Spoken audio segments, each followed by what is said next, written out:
Welcome to the Uncomplicated Perimenopause podcast. I'm Kate Grosvenor, your friendly perimenopause expert and life coach. And I'm Gabriella, Kate's daughter, representing all the women who are nowhere near perimenopause but want to understand it better. Whether you're just starting your perimenopause journey, deep into it, or you're a loved one trying to support someone who is, we've got you covered.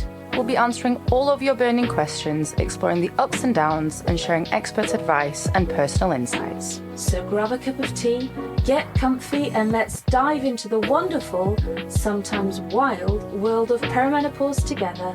And remember, no matter where you are on your journey, you are not alone. Welcome to the Uncomplicated Perimenopause. Hello, my darlings, and welcome to the Uncomplicated Perimenopause podcast. I'm Kate Grosvenor. I'm a perimenopause expert and life coach. And I'm Gabriella Grosvenor, Kate's daughter, here to learn with you all. I actually forgot to say that last week, and you reminded me at the end. I was like, oh, well, that's really helpful. They know who we are. I know, and brain fog, it's just to show you that brain fog is real. We're not making it up. It's not a myth. We're not gaslighting you. Brain fog is actually a thing. I think this is one of the lovely things about going through perimenopause. It affects so many of us in so many glorious ways. And yes, the struggle is real. It is. It is. The struggle was real this morning. I had one of those weeks this week where I've just worked every single day for various reasons, just because I was catching up, because obviously Rome went to uni last week. So I was catching up on all the stuff. And then this morning I was like, nope.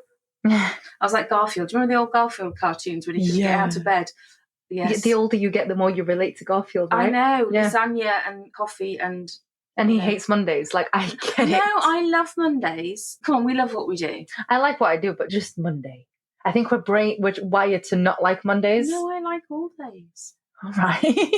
I'm sorry. I love what I do. Rude. She works for me. What is she saying? It's not a message. It's just a Monday. It's like the weekend's finished and we're just not supposed to like Mondays, so... It's not like you've got a massive commute. Neither does Garfield. That's also true. It's just a thing. Do you believe in reincarnation? To an extent, yeah, because I look at some animals and I'm like, you know too much. Lupin. Yeah, he knows way too much. So we have this guy called Lupin. Right, we're going off on a tangent. This is early in the podcast. We have a cat called Lupin. He's a Russian grey. And he's like the dude. We love Lupin. Lupin is gorgeous. And he just knows things. He's human. Yeah, that's what I'm saying. In another life he was. He knows too much. I want to come back as a cat. I'd love to. I like a golden retriever with a nice family. That would be fun. I'm just a happy dog. Just a happy dog. Because dogs smile as well. Cats smile. They do smile. So they know too much. I know. Okay. Should we carry on with the podcast? Yeah. It is episode 17. Oh, we didn't say that as well. Yeah. Did I say 16? Anyway, no, you didn't say which one it was, but it's 17, guys. I thought I did at the beginning. Anyway, hey-ho, episode 17. What is the question, my darling? Okay, I know I say this every week. I do. But you love this question. Go on, then. No, but this one touched my soul. And I'm really looking forward. I want to know your answer. So I'm really glad that this one got submitted. A little bit, but it's really good. Like, I'm really sorry, but like these questions that you guys submit on WhatsApp are like, they're it. They're gold, are they? They really are. They really, and I struggle picking between which one. Sorry. Concentrate, mother. Sorry. Squirrel. So it's from Samantha. Hey, Samantha. From Exeter. I was brought up in Exeter for 4 years. Oh, yeah, you were. Yes. I forgot. No, I think it's brilliant that they also tell us where they're from. I really like it. It's the thing. It is. So Samantha's from Exeter, and her best friend have always done everything together. Cute. They've known each other since primary school. They went to school together. Aww. They got married the same year. Aww. And even had kids around the same years. Cute. So very close. They shared basically all of life experiences together. Nice. Now Samantha's going through perimenopause and her best friend is just not understanding her and says she can't relate to her and she thinks she's being overreacting with her symptoms. Ooh. Is her best friend gaslighting her? Okay. Or can their experiences really be so different? Juicy. Do you know what I mean now? Oh, juicy question. I like this one. Yep. Oh gosh, layers. It's like an ogre. An onion. There's layers. There's layers. There's layers to this one. Okay, so let's start off with some statistics. Okay. Because I like a statistic. Okay. Statistically, 85% of women show perimenopausal symptoms. Mm-hmm. So straight off the bat, Samantha, your best friend could be one of the 15%, one of the lucky few that it just sails through perimenopause. So one of the things I say a lot, so we do obviously TikTok lives, we do in our membership, we do live Q&As, and we're always saying we're not in the same boat, but we're all in the same sea. And we're actually not all in the same sea. 85% of us are in the same sea. The other 15% are on the beach having minding their own business. Eating an ice cream, reading a book, and carrying on with life. So we're not all actually in the same sea. 85% of us are in the same sea. The other 15% are minding their business. So straight off the bat, Samantha, your friend could be one of those guys. Now, the other thing is, if we look at the evidence, whenever the Shit FM starts, so Shit FM is what, as you know, is the radio station in your head that plays crap to you all day long. Whenever you've got that negative thinking cycle, the first thing you have to do is look at the evidence. This is your best friend. You've been through everything that life has to offer you. You've been through all life's experiences together. Why would she suddenly, at the age of, I presume, 40-something, start gaslighting you? Like, wouldn't she also want to share this with you? You've shared everything. Literally. You've shared boys and periods and boobs and straight knees and wedding jitters and the whole shebang. Why would she not want to share this with you? She would if she understood it. Statistically. So if we look at the evidence, so always look at the evidence, and if you can't find the evidence, brain dump it, write it down on paper. So whenever you think, is that true or am I making it up? Don't let your brain figure it out, because your brain will muddle it. Because our brain can have a battle of its own in there. Get it down on paper, brain dump it, just write a conscious thought. On even a blank piece of paper. You don't have to buy a fancy brain dump journal. Although we do sell them. But you can just literally brain dump it down. And just look at the evidence. Is this true? What is the evidence to support my theory that she's gaslighting me? What is the evidence to support? I mean, she says she's overreacting, so I think that's where maybe the confusion of gaslighting. That's where the hurt feelings comes in. So when you feel like someone is not supporting you or supporting your emotions, what you need to say is you need to have a kind of brave conversation with them where you set boundaries. So these are what we call difficult boundary conversations in the life coaching world. And when you're having difficult boundary conversations, what you need to do is talk about your feelings and talk about, this is a little bit coachy for a second, bear with me. You need to talk about your feelings and their observable behaviours, because their observable behaviours are not up for debate because they're observable, okay? And your feelings are not for them to have an opinion on because they're your feelings. How you feel. Yeah. Okay? So if you talk about your feelings and their observable behaviours, neither of those can be argued about because they're both fact. Or they're both your feelings, which are your business, and observable behaviours, which are fact. So if you say, for example, when you tell me that I am overreacting, it makes me feel this. And it doesn't come across as you, because then anyone's going to get defensive. Pointy, figgy, judgy, in your face. And in that way, and then if you can give an alternative, it would really make me feel insert feelings here, if you could perhaps do alternative instead. And in that way, what you're doing is you're giving them a solution. You're not belittling them, condescending them, being aggressive towards them. So they're more likely to be open. So you could say, for example, hey, let's call her Debbie. She didn't say don't know what her name is. Hi, Debbie. When you tell me I'm overreacting, it really hurts my feelings. If you could maybe just listen to me instead, it would really help me just to vent what I'm going through. And I would feel like I'm being listened to. No one can take that to offence. Or where would be the offence in that? Okay. And also, if you can understand, so that's what you need from her. From your side, if you can understand, because the thing is, if you feel like somebody's gaslighting you, if you feel like somebody's either in denial or they're gaslighting you or they're blaming you or if, for example, like today, I didn't wake up early. I had a bit of a self-care morning. Right. And I said to you, I worked late last night. I've worked late every night this week. I'm having a self-care morning. If you turn around to me and went, what's your problem? Oh, what? So you worked until 9 o'clock on Monday? That's late night. Really? Don't you think you're just doing a bit pathetic? If you'd have talked to me like that, I would have internalized some of them guilt. I would have externalized some of them anger. On me, yeah. And what then happens is we then start to feel like we're angry, and we do start to overreact, in inverted commas. We do then start to raise our voices. We have heightened emotions. And then it becomes almost like a self-fulfilling prophecy. Yeah. Because then you're like, back at somebody. I didn't react like that, by the way. No. Yes, no, she didn't. No, you take time for you. I'll bring you something to eat in bed and you relax. So it was lovely. Yeah. But are you with me? Yeah, of course. So what's happening? So from your side, you need to say, genuinely, she doesn't understand. So help her to understand rather than presume that she's just trying to gaslight you. And the overreaction might be because you're presuming she's trying to gaslight you. Are you with? So it might be your reaction to what she's saying that she's saying you're overreacting to rather than your symptoms. Yeah. And they've been best friends for ever and ever. Like, it's not, she's not going to, like you said, she's not going to suddenly be wanting to attack her or gaslight her. Presumably. Yeah. Now we don't know, is there something else going on with her friend? True. Now, maybe her friend's actually going through perimenopause, could be in denial, could be having a whole host of mental health symptoms that she doesn't know about. She's not willing to admit to. Maybe she's not feeling the physical, but just the mental. Do you know? So statistically, this plot thickens. I said it was like onions and ogres. It has layers. Do you know statistically, you're more likely to go in at 40 years old, I don't know how old Samantha is, or her friend. Yeah. But statistically, you're more likely to go into a GP surgery at the age of 40 and be given antidepressants than HRT. No, why?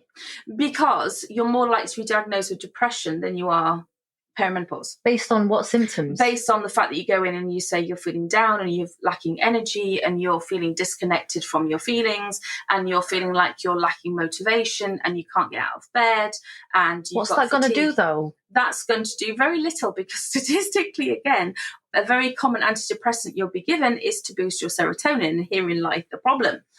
Because quite a lot of the antidepressants for serotonin might be to spread out the amount of serotonin that you have. Now, in perimenopause, as you may have heard me say quite often, serotonin is produced, well, everyone's serotonin is 90% of it is produced in the gut.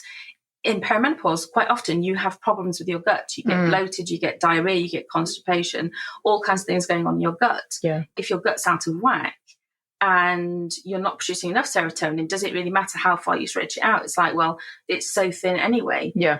What you need to be doing is working on your gut health and working on reducing your stress. That's going to have a much better effect on your mental health than prescribing an antidepressant that's all it's going to do is stretch out the amount of serotonin you actually have. You need to work on creating more of it and learning mental health techniques. I'm not saying stop your antidepressants. Before anybody does that, I am not saying stop your antidepressants. That's not what I'm saying.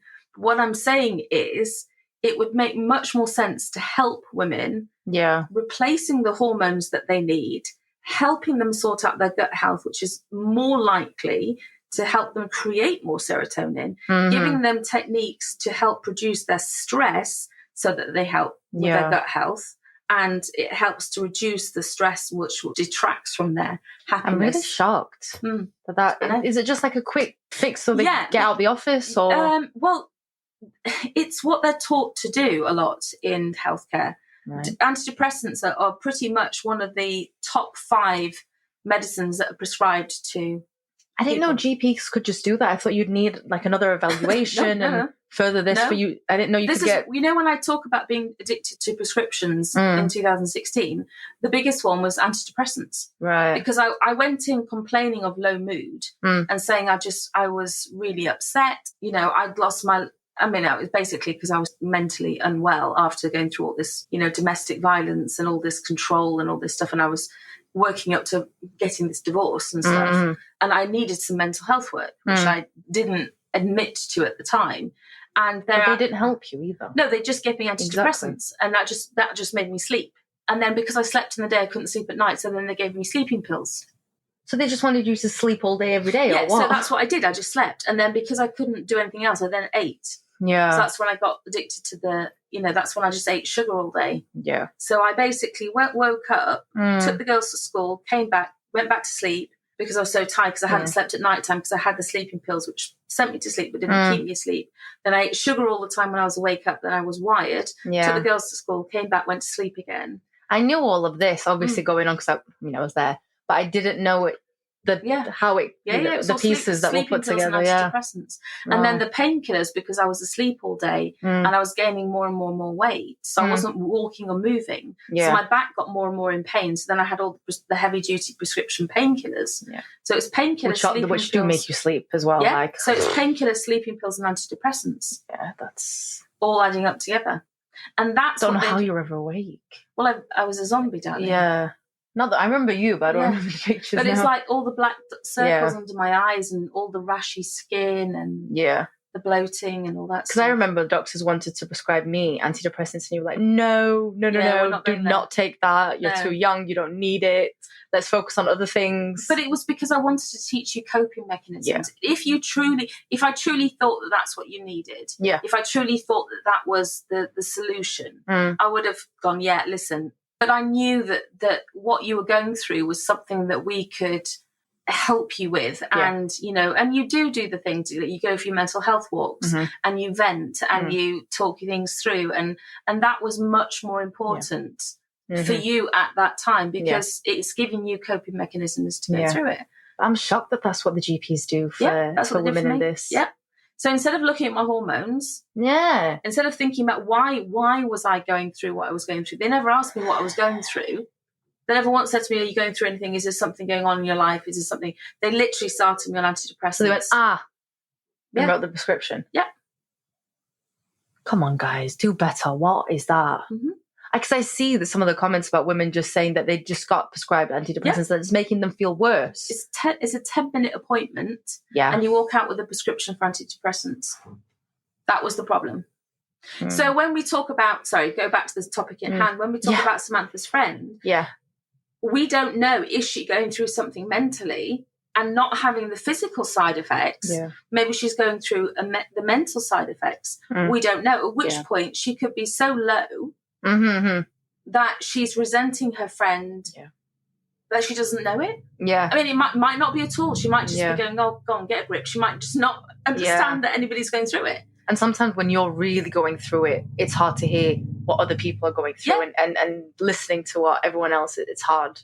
I mean, there is that as well. So, like, if I'm going through what seems to me like the end of the world, if I'm going through like this massive depression or I'm going through like really bad anxiety and you come to me and you're going, I'm having hot flashes, I'd be like, what do you know? What do you know about life? You know, if I'm mentally really exhausted.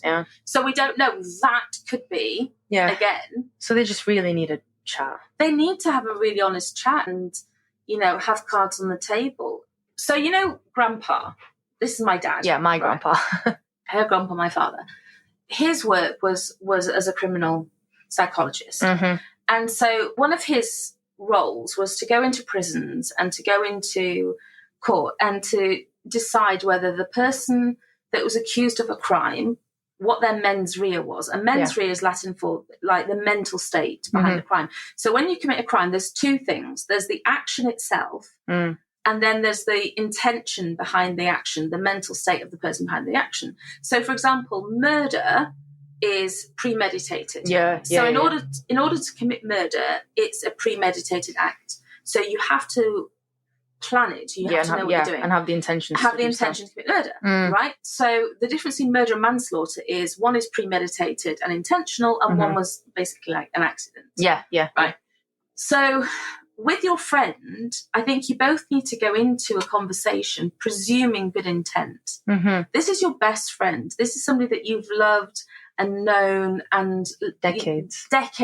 And if you both go into a conversation with the idea that you both want the best for each other, like you both love and care for each other deeply, and both go into that conversation presuming good intent, then it lowers both of your defenses for a start. But it lowers both of your heart rates. When we presume ill intent, our shackles go up. We automatically start doing this.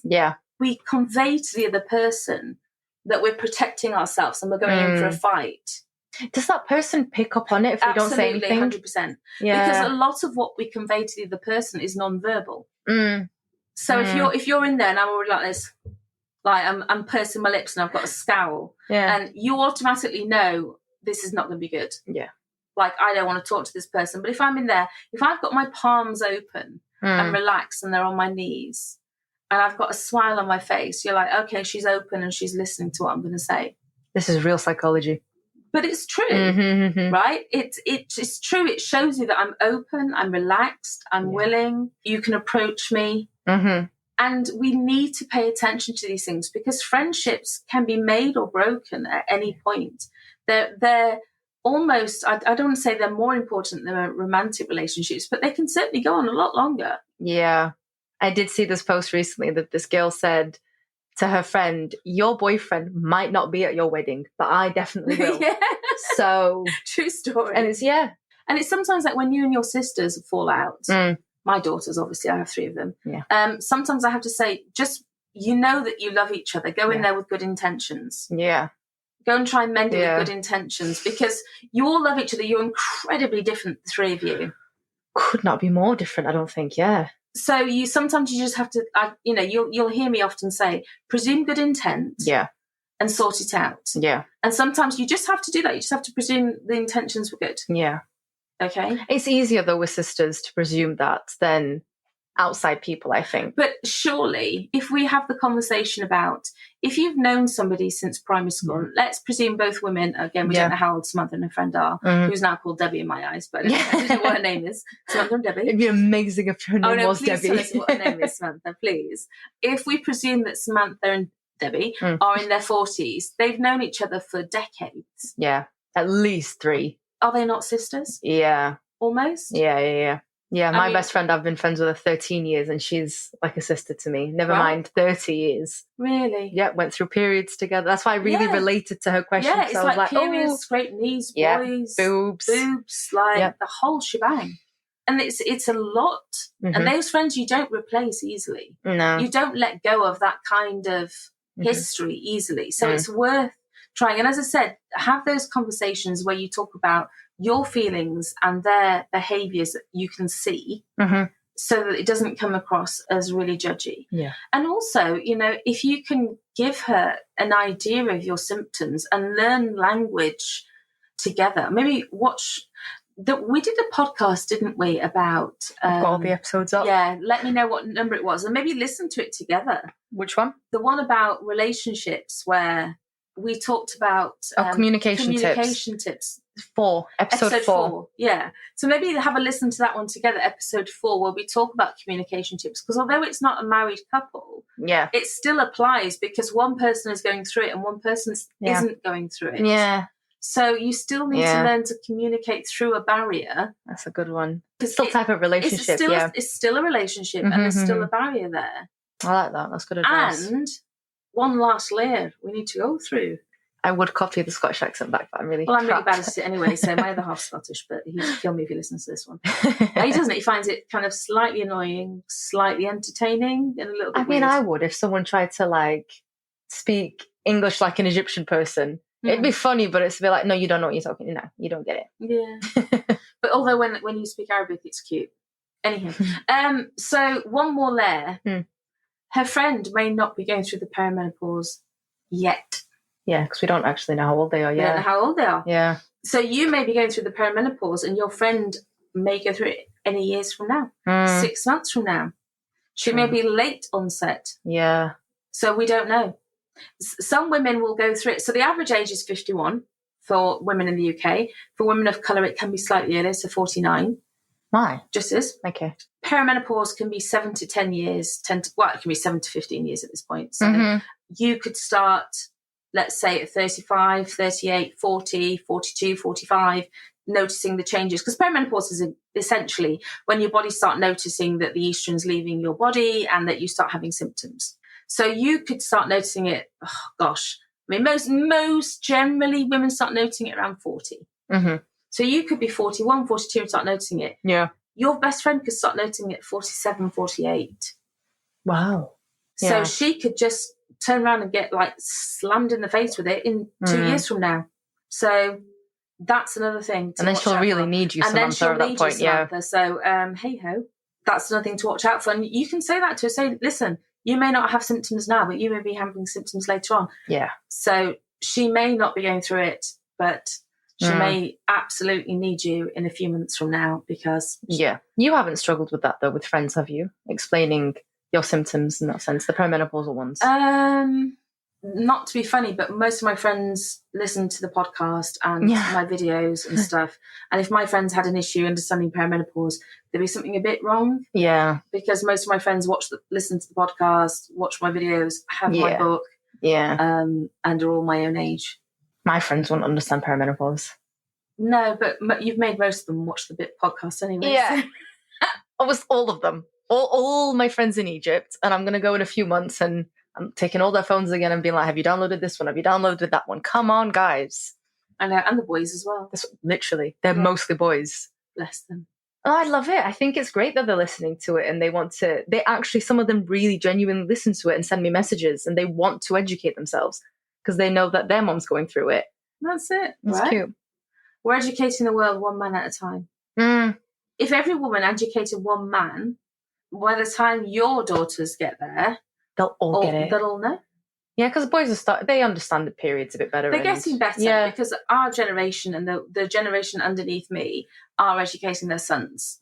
So and schools are educating boys now as well because it wasn't a thing before. No, but it still needs some work. Yeah, we have a responsibility to teach men so that they know. Maybe my generation, they'd really understand it. I mean, the girls. I mean, Jenna and Rowan have zero qualms about talking to boys in detail. You shouldn't.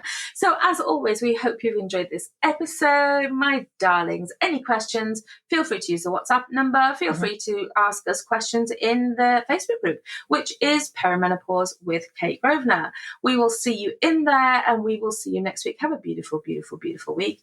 Speak very kindly to yourselves. Love on yourselves because that's always important. Take care and we will see you next week. Bye.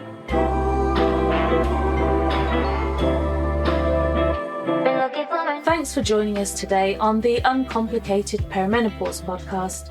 We hope you found this episode helpful and inspiring. Don't forget, if you have any questions or topics you'd like us to cover, you can reach out through our perimenopause group or on WhatsApp. For more information on my coaching, perimenopause supplements, books or upcoming events, please visit www.kategrosvenor.com. And if you've enjoyed today's episode, please subscribe, rate, and review our podcast. It really helps us reach more listeners just like you. Until next time, remember, perimenopause doesn't have to be complicated. We're here to help you every step of the way. Stay uncomplicated.